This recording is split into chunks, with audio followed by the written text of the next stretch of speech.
As I've mentioned in the past, I grew up in both Ozone Park and Howard Beach due to my parents being divorced. For many years, I lived in Ozone Park on 92nd Street between 101st and 103rd Avenues. And the block I lived on was about 8 blocks from the Bergen Hunt and Fish Club. If you went up my block towards 101st Avenue, on the opposite side of the avenue, and I believe the address is 198 92nd Street, there was a stone and brick house on the corner. And when I was young, I was told by several people that that house once belonged to Vito Genovese, which is an example of what growing up in that neighborhood was like, because even at a young age, I knew who that was. Of course, by that time, Genovese was already dead. In fact, he died 6 months before I was even born.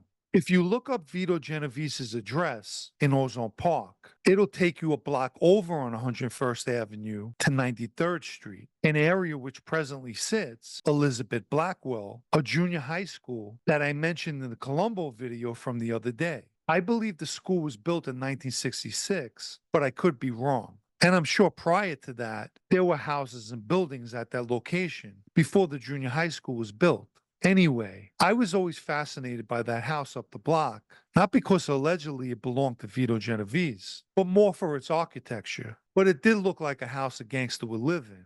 The house was hidden by a big pine and oak trees, and towards the front of the house was a round stone section that I always imagined to be a library, but more than likely was a living room or dining room. The way the house was structured, it reminded me of an owner that wanted as much privacy as they could get. Towards the back of the house, there also was a detached two-car garage.